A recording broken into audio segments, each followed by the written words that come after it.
बिस्मिल्लाहिर्रहमानिर्रहीम। अस्सलाम वालेकुम गाइस, मेरा नाम एडवोकेट अलीगौर खोखर है। आज हम लॉ गेट के टॉपिक के साथ हाज़िर हैं। जैसा कि आप लोगों को पता है, लॉ गेट के सब्जेक्ट सीपीसी को हम लोग पढ़ रहे हैं। पिछले हमारे लेक्चर्स में हम लोगों ने डिस्कस किया सेक्शन 1 से लेकर 11 तक। तकरीबन 4 वीडियो हम या 3-4 वीडियो हम लोग इस पर बना चुके हैं, सेक्शन 1 से लेकर 11 तक। उम्मीद है आप लोगों को पसंद आए होंगे। तो आज हम बहुत ही अच्छे और अहम सेक्शन सीपीसी के डिस्कस करने जा रहे हैं।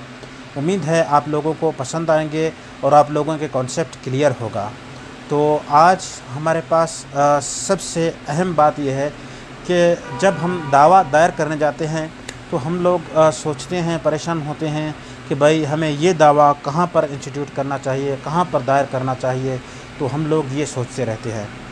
तो इसको देखते हुए हमारे पास लॉ गेट के हवाले से, और ये सेक्शन जो है सिर्फ लॉ गेट नहीं, एडीडीपी वगैरह, मजिस्ट्रेट, सिविल जज वगैरह के लिए भी काम देगा। सेक्शन 15 है हमारे पास। सेक्शन 15 सिविल प्रोसीजर कोड हमें बताता है कि in which court suit to be instituted. Section 15 CPC कहता है in which court suit to be instituted. तो एवरी सूट, सेक्शन 15 कहता है every suit shall be instituted in lowest grade competent to try it. Section 15 हमें बताता है कि हर suit या हर दावा जो है कहाँ दायर किया जाए, लोवेस्ट कोर्ट में, लोवेस्ट ग्रेड कोर्ट में, मगर सब उसके पास उसकी जुरिस्डिक्शन होनी चाहिए। ठीक है, कौन सी पेक्यूलरी जुरिस्डिक्शन होनी चाहिए उसके पास, कि क्या आया वो ये सूट चला सकती है कि नहीं। मतलब सबसे पहले अगर सिविल जज के पास है सिविल, डिस्ट्रिक्ट के पास डिस्ट्रिक्ट जज के पास, नहीं तो हाई कोर्ट के पास अगर वो पेक्यूलरी जुरिस्डिक्शन है तो वो सूट वहीं पर दायर होगा। तो सेक्शन 15 सीपीसी हमें बताता है in which court suit to be instituted. तो सेक्शन 15 कहता है every suit shall be institute, हर सूट जो है इंस्टीट्यूट किया जाना चाहिए in lowest grade competent court to try it. ठीक है, सेक्शन 15 के मुताबिक लोवेस्ट ग्रेड कोर्ट में जो है सूट या दावा दायर किया जाना चाहिए। ठीक है, और उसके बाद हमारे पास सकता है section 16 CPC civil procedure code, suit to be instituted where the subject matter situated. Section जो 16 सीपीसी हमें बताता है suit of immovable property can be filed where the property situated.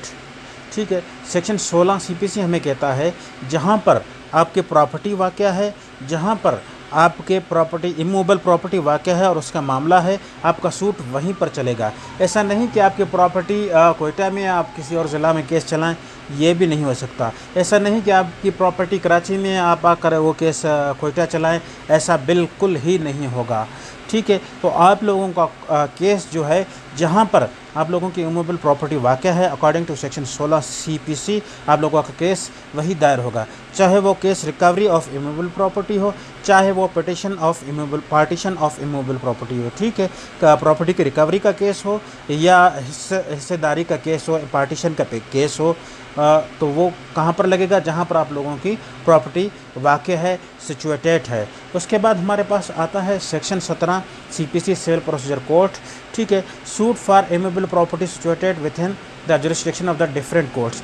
अगर कोई जो इमूवेबल प्रॉपर्टी है वो वाक़या है डिफरेंट कोर्ट्स की जुरिस्डिक्शन में, मतलब दो या दो से ज़ायद कोर्ट्स की जुरिस्डिक्शन में अगर वो प्रॉपर्टी आती है, तो आप लोगों के पास section 17 section according to section 17 section 17 के मुताबिक आप लोगों के पास अख्तियार है कि आप किसी एक कोर्ट में या किसी एक कोर्ट में आप क्या कर सकते हैं, दावा दायर कर सकते हैं। You may institute any court. ठीक है, तो हम लोग यहाँ पर मे का थोड़ा कॉन्सेप्ट लेते हैं। पिछले लॉ गेट में बहुत से लोग कंफ्यूज हुए, स्टूडेंट्स कंफ्यूज हुए कि मे शल क्या है। भाई मे मतलब जहाँ पर मे आ जाए मतलब आपकी मर्ज़ी, तो आप क्वेश्चन को थोड़ा समझने की कोशिश करें। ठीक है, जहाँ पर मे आ जाए एज़ यू विश, ठीक है, या कोर्ट की विश होगी कि वो करे या ना करे।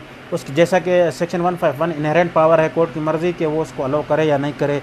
इसी तरह शल जो है करना होता है। अगर बुक में या सेक्शन में शल लिखा है तो जज को भी वो करना पड़ता है या करना होगा। ठीक है, तो section 17 suit for immovable property situated within the jurisdiction of the different court में इंस्टीट्यूट एनी कोर्ट।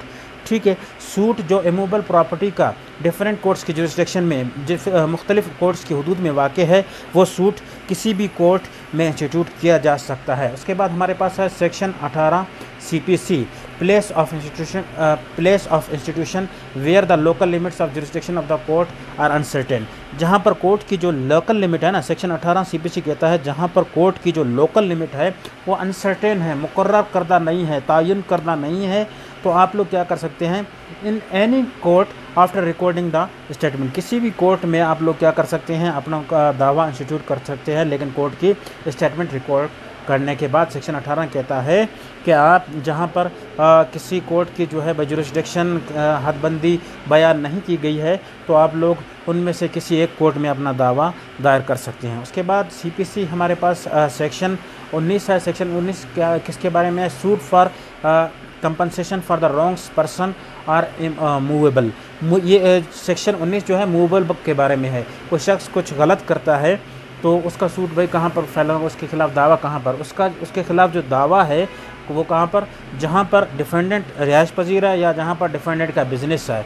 ठीक है, मिसाल के तौर पर डिफेंडेंट मारता है एक को कोयटा में, वो चला जाता है कराची, तो आप कराची में भी उसके खिलाफ दावा दायर कर सकते हैं सेक्शन 19 CPC के तहत। ये एक एग्जांपल समझाने के लिए। उसके बाद हमारे पास है section 20 CPC, civil procedure code 1908। Section 20 other suit to be instituted where the defendant resides or the cause of action arose. ठीक है, सूट वहाँ पर भी इंस्टीट्यूट किया जा सकता है जहाँ पर डिफेंडेंट रहता है या कॉज ऑफ एक्शन, जहाँ पर वाक़या उठता होता है या जहाँ पर डिफेंडेंट रहता है, वहाँ पर भी सूट इंस्टीट्यूट किया जा सकता है। तो उम्मीद है आप लोगों को आप लोगों के कॉन्सेप्ट्स जो हैं क्लियर हो गए होंगे आज के लेक्चर में। आई होप अगर आप लोगों के कॉन्सेप्ट क्लियर नहीं हुए या आप लोगों को मेथड समझ में नहीं आ रहा तो आप कमेंट में बता सकते हैं। इंशाल्लाह मैं कोशिश करूँगा अपने मेथड को चेंज करने के लिए और इसको इजी से इजी, आसान से आसान बनाने के लिए मैं अपनी फुल कोशिश करूँगा इंशाल्लाह। और इंशाल्लाह शुक्रिया, अल्लाह हाफ़िज़। मैं हूँ एडवोकेट अलीगौर खोखर, स्टार अलीगौर चैनल के साथ। अल्लाह हाफ़िज़, शुक्रिया।